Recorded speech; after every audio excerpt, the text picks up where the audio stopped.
الذين آمنوا صلوا عليه وسلموا تسليما.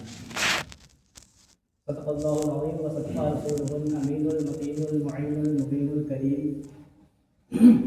ونحن على ذلك لمن الشاهدين والشاكرين والحمد لله رب العالمين.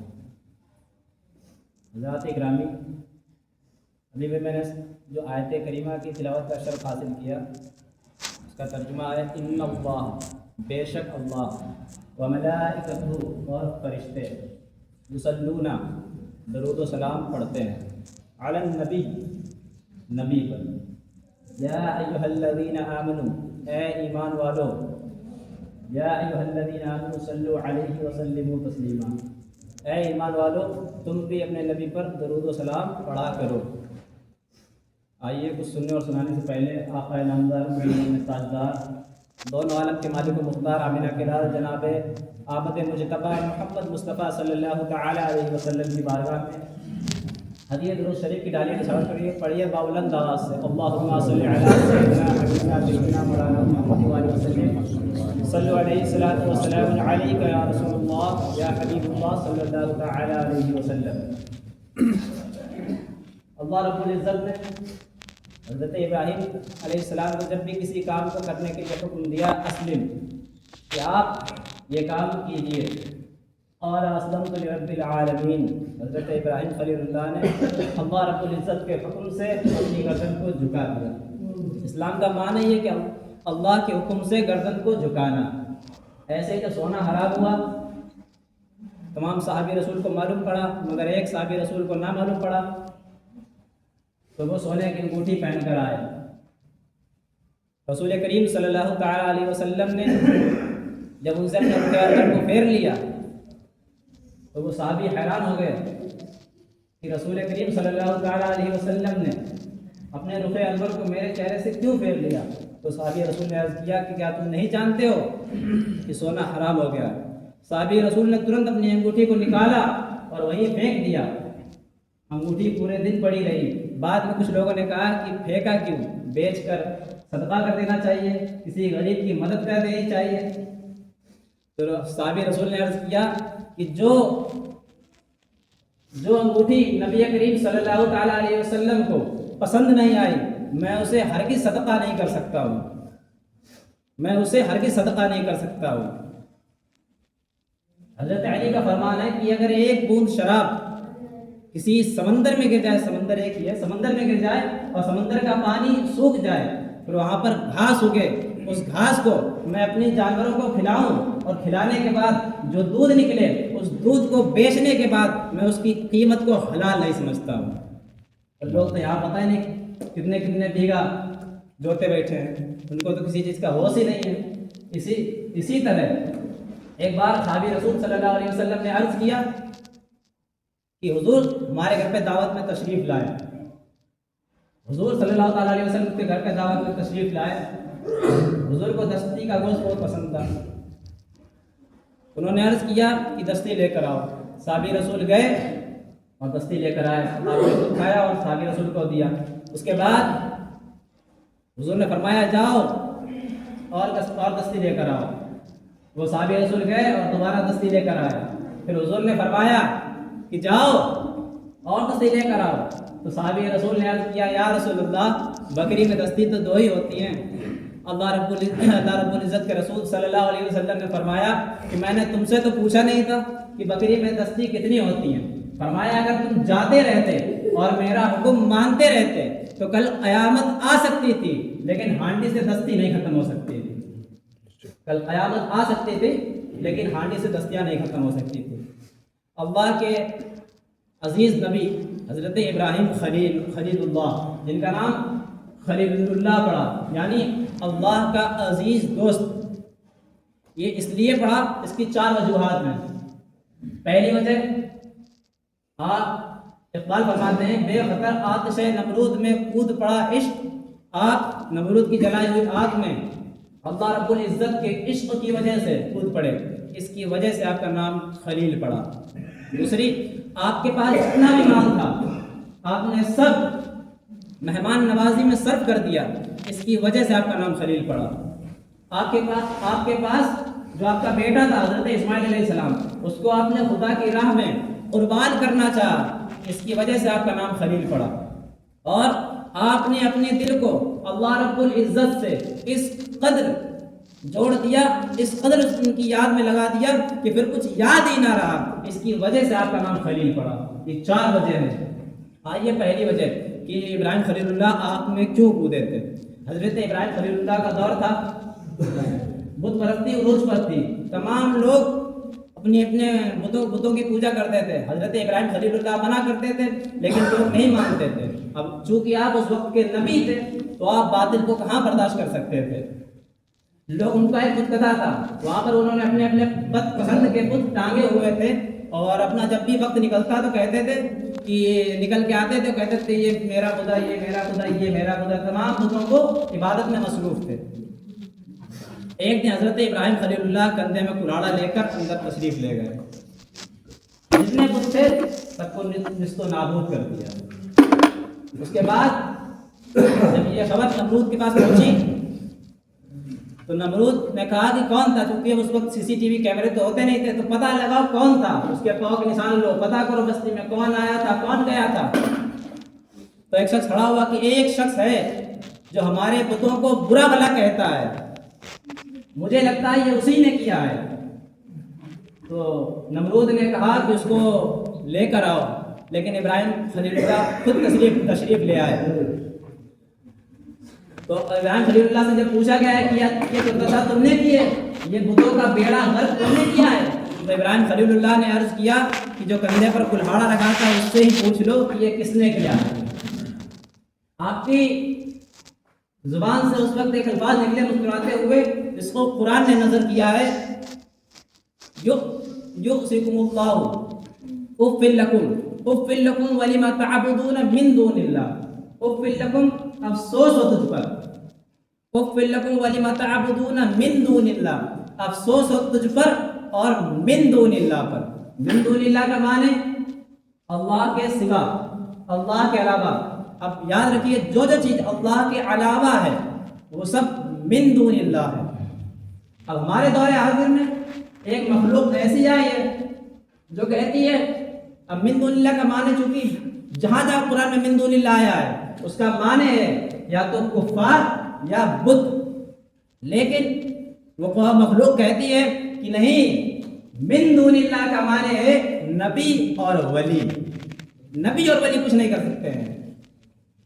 انہوں نے باقاعدہ اس کے مطلب بڑی بڑی اسپیچیں چلتی ہیں کہ دیکھو قرآن پیش کرتے ہیں، کہتے ہیں دیکھو قرآن میں لکھا ہے کہ تم جنہیں اللہ کے سوا پکارتے ہو وہ ایک مکھی کا پر بھی نہیں بنا سکتے ہیں، حتیٰ کہ وہ سارے جمع ہو جائے اور ان سے مکھی کوئی چیز چھین لے جائے، لیکن پھر بھی وہ سارے مل کر ایک مکھی کو، اس مکھی سے اس چیز چھین کے لے گئی ہے، اس کو واپس نہیں لے سکتے ہیں۔ دیکھو انہیں تم پکارتے ہو، یہی ہے خواجہ معین الدین چشتی، یہی ہے مدار العالمین، یہی ہے اعلیٰ حضرت کہ جن کے پاس سے اگر مکھی بھی کوئی چیز چھین لے تو یہ اس سے واپس نہیں لے سکتے ہیں۔ کہتے ہیں ہم جھوٹ نہیں بول رہے، ہم نے قرآن پیش کیا ہے، یؤسکم اللہ بعذابکم من دون اللہ۔ اس کے بعد وہ مخلوق اس قدر لوگوں کے دلوں میں اپنا قبضہ کرنے لگی، کہتی ہے ہم تو قرآن پیش کرنا ہے، قرآن میں لکھا ہے۔ تو میں نے کہا ہم بھی قرآن پیش کر رہے ہیں، قرآن میں لکھا ہے کہ جو تخت بلقیس کا واقعہ تو آپ نے سنا ہی ہوگا کہ حضرت سلیمان علیہ السلام کے دور میں ایک شخص انہوں نے عرض کیا کہ 4000 دور کا سفر، 2500 میل دور، 4000 کا آنے جانے کا سفر تھا، 7 کوٹھیاں، 7 کمرے، 7 تالے، 7 پہرے دار، کون لا سکتا ہے؟ تو ایک شخص کھڑا ہوا بولا ہم لا سکتے ہیں، یہ بھی قرآن میں ہی ہے۔ کہا ہم لا سکتے ہیں، کہا کہ کتنی دیر میں؟ کہا پلک جھپکتے ہی، کہا پلک جھپکتے ہی، جو کچھ نہ کر سکے وہ من دون اللہ ہے، اور جو پلک جھپکتے ہی تخت بلقیس حضرت سلیمان علیہ السلام کے قدموں میں لا کر رکھ دے وہ ولی اللہ ہے۔ اسی طریقے سے قوم موسیٰ حضرت موسیٰ علیہ السلام کے پاس آئی، یہ بھی قرآن میں وَإِذِ اسْتَسْقَىٰ مُوسَىٰ لِقَوْمِهِ فَقُلْنَا اضْرِبْ بِعَصَاكَ الْحَجَرَ فَانْفَجَرَتْ مِنْهُ اثْنَتَا عَشْرَةَ عَيْنًا، کہ مجھے پیاس لگی ہے حضور، تو آپ نے کہا اس کے لیے ڈنڈا چاہیے، آپ نے اس ڈنڈے کو ایک پتھر پر مارا، 12 چشمے نکل آئے. جو کچھ نہ کر سکے وہ من دون اللہ ہے. جو تخت بلقیس پلک جھپکتے ہی حضرت سلیمان علیہ السلام کے قدموں میں لا کر رکھ دے وہ ولی اللہ ہے. جو ایک ڈنڈا مار کر پتھر سے 12 پانی کے چشمے نکال دے وہ موسیٰ کلیم اللہ ہے. اس کے بعد ابھی آئیے میں اور قرآن سے آپ کو سمجھاتا ہوں. موسیٰ کلیم اللہ کے بعد جو آگ میں 12 دن 12 رات رہے, آگ اس کا کچھ نہ بگاڑ سکے, وہ ابراہیم خلیل اللہ ہے. جو پانی میں رہے, پانی کشتی ڈوب جائے, پانی اس کو ڈبا نہ سکے, وہ نجی اللہ ہے. ایک بار ابراہیم خلیل اللہ اپنے بیٹے کو لے کر کہے, حضرت بی بی حضرت سے کہے کہ ان کو سرما لگا دو, اچھے کپڑے پہنا دو. کہا کیوں؟ کہ باہر لے کے جانا ہے. باہر لے کے گئے. حضرت سلیمان, حضرت ابراہیم, حضرت اسماعیل درج کرتے ہیں کہ بیٹا میں نے رات میں خواب میں دیکھا کہ میں تمہیں ذبح کر رہا ہوں. حضرت اسماعیل علیہ السلام کی عمر 7 سال تھی. پوچھا کس کا حکم ہے؟ کہا اللہ کا. تو کہا مجھ سے کیوں پوچھ رہے ہو جب اللہ کا حکم ہے؟ کہا چھری لائے ہو؟ بیٹا باپ کو کہہ رہا چھری لائے ہو؟ کہا ہاں. کہا اپنے آنکھوں پر رومال کی پٹی باندھ لو, کہیں شفقت پدری غالب نہ آ جائے, کہیں باپ کی محبت غالب نہ آ جائے. حضرت ابراہیم علیہ السلام نے اپنی آنکھوں پر پٹی باندھ کر چھری چلائی. چھری اتنی تیز کہ لوہا کاٹ دے. حضرت ابراہیم علیہ السلام نے جب چھری چلائی, پٹی کھولی تو اسماعیل علیہ السلام سامنے کھڑے ہیں, اور جو کٹا ہے وہ جبریل علیہ السلام دمبا لے کر آئے جنت سے. میں پھر سمجھانا چاہ رہا ہوں, جو کچھ نہ کر سکے وہ من دون اللہ ہے. جو پر جھپکتے ہی تخت بلقیس 2500 میل کی دوری کا سلیمان علیہ السلام کے قدموں میں لا کر رکھ دے وہ ولی اللہ ہے. جو ایک عصا مار کر پتھر سے 12 چشمے نکالے وہ موسیٰ کلیم اللہ ہے.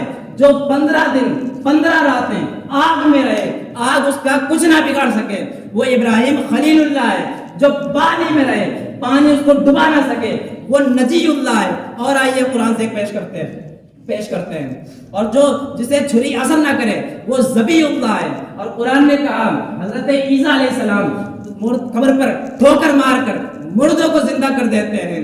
جو مردوں کو زندہ کرے وہ عیسیٰ روح اللہ ہے.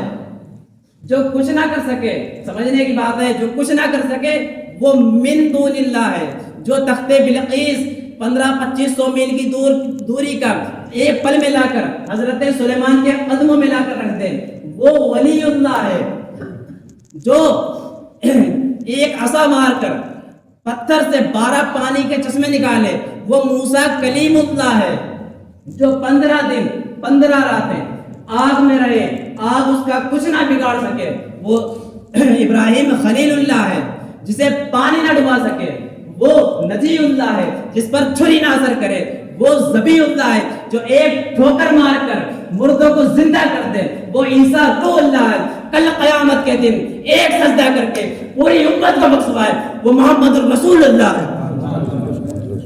کل قیامت کے دن جو ایک سجدہ کر کے پوری امت کو بخشوائے وہ محمد الرسول اللہ ہے. تم کہتے ہو کہ ولی کچھ نہیں کر سکتے, نبی کچھ نہیں کر سکتے. خدا نے یہاں سے پیغام لے کے جائیے, کل عید ہے, کل ایسے کسی کو گلے نہیں لگائیں گے جو کہے من دون اللہ کا معنی نبی اور ولی ہیں.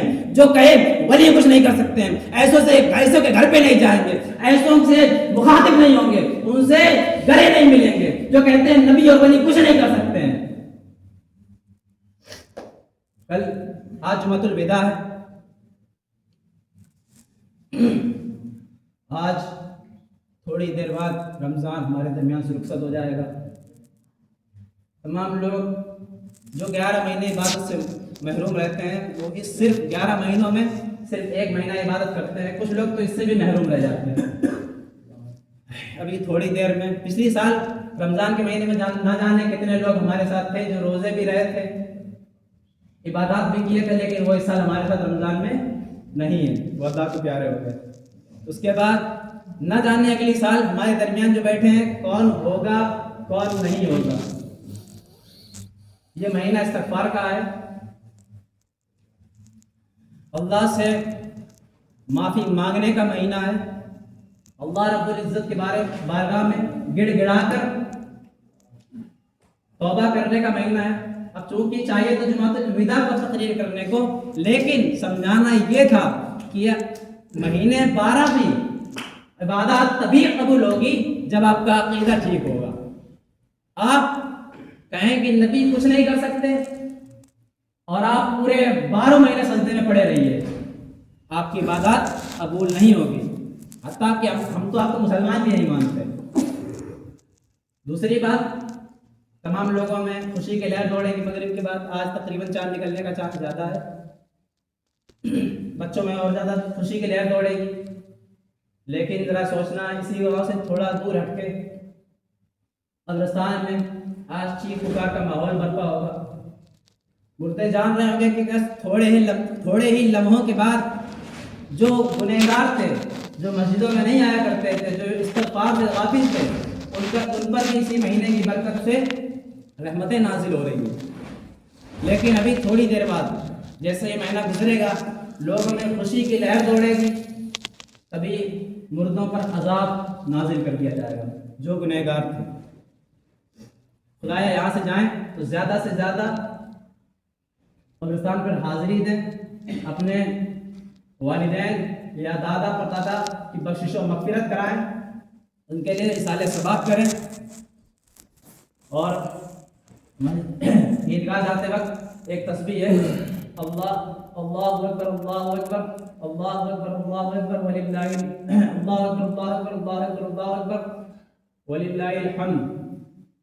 یہ تسبیح جاتے وقت پڑھتے ہوئے جائیں، اور جو بھی چیز آپ کو دے گی راستے میں، وہ سب کل قیامت کے دن یہ گواہی دے گی کہ یہ شخص جب عیدگاہ میں نماز پڑھنے کے لیے جا رہا تھا تو اللہ تیری حمد و ثنا بیان کر رہا تھا، اور جب آئیں تو کوشش کریں کہ دوسرے راستے سے آئیں، تاکہ دوسرے راستے میں جو بھی چیز، حتیٰ کہ پیڑ پتے گھاس ڈیلا ہر چیز آپ کی گواہ ہو جائے کل قیامت میں اللہ کے سامنے کہ اللہ تبارک و تعالیٰ یہ جب دنیا غافل تھی تب یہ تمہارے استغفار میں لگا تھا، حمد و ثنا بیان کر رہا تھا۔ اس کے بعد غازی اہل سنت علامہ مولانا قمر غنی عثمانی صاحب کے لیے دعا کریں، تاکہ وہ جن کو ناموس رسالت کے لیے 4.5 سال سے زیادہ ہو گیا ہے، جو جیل میں ہے، ہم کسی ایسے کو غازی اہل سنت نہیں مانتے ہیں جو صرف اسٹیجوں پر اپنی غازی اہل سنت دکھائے۔ حضرت علامہ مولانا قمر غنی عثمانی صاحب ناموس رسالت کے لیے 4.5 سال ہو گئے، جو جس فیلڈ میں ماہر ہو سوشل میڈیا پر ان کے لیے آواز اٹھائے، اور ہمیں اور آپ کو یہ ہدایت دے، اہدنا الصراط المستقیم پر چلنے کی توفیق عطا فرمائے۔ پروردگار عالم سے دعا ہے میرے بولنے میں اور آپ کے سننے میں کسی قسم کی کوئی غلطی ہو تو اسے معاف عطا فرمائے۔ ہمارے ساتھ پڑھیے استغفر اللہ ربی من کل ذنب واتوب الیہ، کلمہ لا الہ الا اللہ محمد رسول اللہ صلی اللہ تعالی علیہ وسلم۔